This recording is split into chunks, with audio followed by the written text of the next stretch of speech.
முனிவரை பார்க்க போன ஒரு நபர், ஐயா நான் உங்க சீடனை பத்தி ஒரு விஷயம் சொல்லணும்னு சொன்னானாம். முனிவர் அவனை பார்த்து, நீ விஷயத்த சொல்றதுக்கு முன்னாடி நான் ஒரு 3 கேள்வி உன்னை கேட்கணும்னு சொன்னாராம். முதல் கேள்வி, நீ சொல்ல போற விஷயம் நல்ல விஷயமா கெட்ட விஷயமா அப்படின்னு கேட்டாராம்.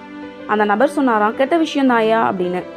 நீ சொல்ல போற விஷயத்த நீ கண்ணால பாத்தியா அப்படின்னு கேட்டாராம் முனிவர். இல்லங்கய்யா அப்படின்னு சொன்னாராம் அந்த நபர்.